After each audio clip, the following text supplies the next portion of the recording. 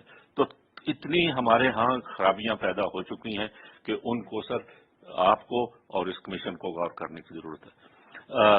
جہاں تک آپ کہیں کہ کمپیئر کرنے کا, تو اب جسٹ عرفان سادات صاحب کے بارے میں کہا گیا, sir very honestly and to my very little knowledge, اگر میں ججمنٹ کمپیئر کرتا ہوں پھلپوٹو صاحب کی, تو عرفان سادات صاحب مجھ سے ان سے کہیں آگے نظر آتے ہیں. اب آپ عرفان پھلپوٹو صاحب نے جو بیسٹ ججمنٹس ہیں وہ 11 دی ہیں, 8 اس میں سے جو ہے وہ کرمنل سائڈ کی ہیں, 2 جوڈیشل آفیسرز کا سروس میٹر ہے, اور 1 ECL کی پٹیشن ہے. اب ان کا کیا کام ہے جن کو کمپیٹنٹ سمجھا گیا ہے بائی پاسنگ دی آل ابو. تو اس لیے میں تو ان سے کہیں زیادہ کمپیٹنٹ بھی اور ہر لحاظ سے انٹیگریٹی وائز بھی جو ہے وہ عرفان سادات صاحب کو سمجھتا ہوں. ان کی پرسنالٹی کے بارے میں اشارہ کیا ہے ہمارے لا منسٹر صاحب نے پھلپوٹو صاحب کی, اور میں نے آپ کے سامنے میٹنگ سے باہر بھی بتایا ان کی پرسنالٹی کے حوالے سے, اور آپ کی نالج میں بھی آیا ہے. تو زیادہ ہم نہیں ان کی پرسنالٹی کے بارے میں بھی کچھ کہنا چاہتے, لیکن کسی صورت میں بھی ان کو پھلپوٹو صاحب کو سپریم کورٹ کے لیے میں نہیں سمجھتا کہ ان کو یہاں اپائنٹ کیا جائے. جہاں تک تعلق ہے اس کے بعد عقیل عباسی صاحب کا, سر عقیل عباسی صاحب از ویری کمپیٹنٹ جج. میں نے ان کے ساتھ وکالت کی ہے, میں نے ان کے سامنے کورٹ میں جو ہے وہ روز نہیں تو جو ہے وہ پیش ہوتے رہتے ہیں, اور ان سے زیادہ پولائٹ آدمی کوئی نہیں ہے. جو انسٹینسز آپ نے فرمائی ان کے بارے میں, ان کے ٹیمپرامنٹ کے بارے میں, وہ 2-3 انسیڈنٹ جو ہیں وہ ان کو جب آپ نے بائی پاس کیا تو اس کے بعد یہ چیزیں ہوئی. جیسے سرمد عثمانی صاحب نے فرمایا کہ بھائی جب آپ ایک صاحب کو اس کی سینیئرٹی کو بائی پاس کریں گے 1 دفعہ 2 دفعہ 3 دفعہ, تو وہ ان کے کچھ نہ کچھ اس حوالے سے ان میں تلخی آئے گی. تو اس لیے ان کو یہ نہیں کہہ سکتے کہ ان کو بائی پاس کر کے, جبکہ آپ ابھی بھی یہ کہہ رہے ہیں کہ بھائی ان کو آئندہ کنسیڈر کیا جا سکتا ہے. تو کب ان کو کنسیڈر کیا جا سکتا ہے جبکہ اتنے سالوں سے بغیر کسی ان کی انٹیگریٹی پر کوشچن کے ان کو بائی پاس کر دیا جاتا ہے. تو اس لحاظ سے میں یہ سمجھتا ہوں کہ آئی ہیو نتھنگ ٹو سے اگینسٹ, اور جو ہمارے اسد نظر رضوی صاحب ہیں یا شفیع صدیقی صاحب ہیں, لیکن میں سمجھتا ہوں کہ سینیارٹی پرنسپل پر آئندہ ان کو بھی کنسیڈر کیا جا سکتا ہے, لیکن سینیارٹی پرنسپل کو اور کمپیٹنس کو سامنے رکھتے ہوئے ہمیں نمبر 1, 2, 3 میں سے جو ہے فرسٹ ڈیسائیڈ کریں پہلے چیف جسٹس صاحب کا, اور اس کے بعد جو ہے وہ ہو سکتا ہے کہ ایک چیف جسٹس بن جائیں یا نمبر 2 اور 3 پر ہیں ان کو 2 ججز آپ وہاں سے لے سکتے ہیں پریزنٹلی, اور ایک تو ابھی اینٹیسپیٹڈ ویکینسی کے اوپر میں نہیں سمجھتا کہ اس وقت ہمیں اپائنٹمنٹ کرنی چاہیے. جہاں تک تعلق ہے ہمارے لاہور ہائی کورٹ کا, تو وہ میں ایگری کروں گا لا منسٹر صاحب سے کہ ان کی میری تو اپیرنس ان کے سامنے ہے نہیں, ان کی جس حد تک ججمنٹس دیکھی ہیں میں نہیں سمجھتا کہ اس سے نمبر 1, 2 والے بھی وہ اتنے کمپیٹنٹ نہیں ہیں یا ان کی انٹیگریٹی کے خلاف پر بھی کوئی کوشچن نہیں ہے, تو اس وجہ سے میں ان کو بھی نہیں سپورٹ کرتا. تھرڈلی جو کیسر رشید صاحب کے بارے میں کہا گیا ہے وہ یہ بات صحیح ہے, میں اس سے ایگری کرتا ہوں کہ جو نیکسٹ 2 ججز ہیں ان میں ان کی سروس میں سینیئرٹی میں بھی زیادہ فرق نہیں ہے, تو ان کو بھی کمپیئر کر کے سبسیکوینٹلی ان کو فی الحال ڈیفر کر دیا جائے. لیکن پریزنٹلی جو نامینیشن آئی ہیں میں ان کو not in a position to support it.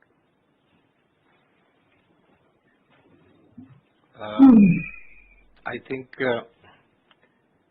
the first thing I want to say to all my colleagues over here is that جی پلیز سر ایک 10 بس آئی ایم سوری میں نے ایک چیز رہی سر, میرا ایک اور بھی عرض کرنا تھا کہ لاہور ہائی کورٹ میں ہم نے وہ کہ یہ صحیح فرمایا گیا ہے کہ کوئی ہمارا پروونشل کوٹا نہیں ہے، لیکن اگر پچھلی سارا بھی اگر آپ اٹھا کے دیکھیں انالیسس کریں تو اوور ویلمنگلی لاہور ہائی کورٹ سے 7 ججز رہے ہیں، سندھ ہائی کورٹ سے 5 ججز رہے ہیں، 2 ججز جو ہے وہ پشاور ہائی کورٹ سے، 2 بلوچستان سے، تو ایک اسلام آباد ہائی کورٹ سے ہونا چاہیے.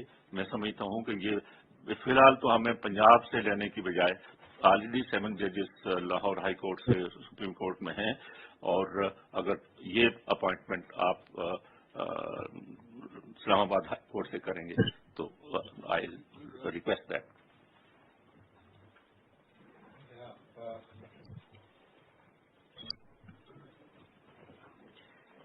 I would like to thank all the members of the Commission for giving their valuable thoughts. I would have requested Justice Faiz Issa to express his thoughts, but he doesn't want to share them till I have spoken.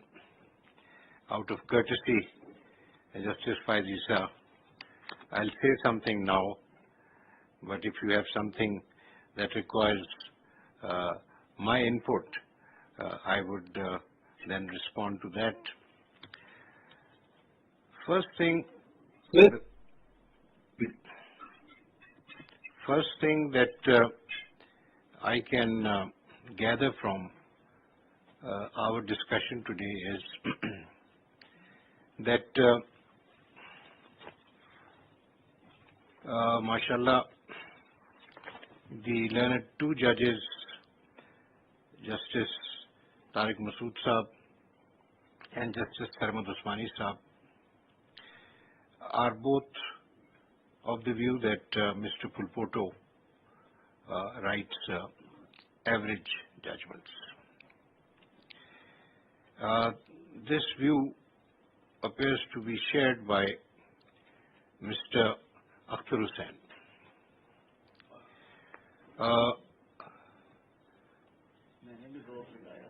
And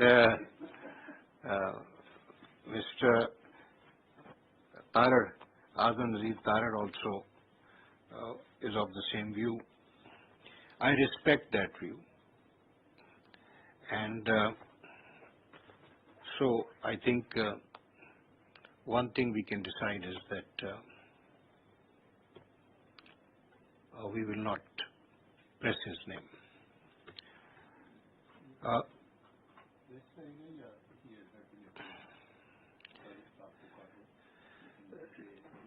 ٹھیک اس میں آپ کو ایک بات بتائیں. ہاں جی ہاں جی I can you see, remember Sardar Sahab, we are talking about a high court judge, and we have to respect their sentiments also in the way they are treated.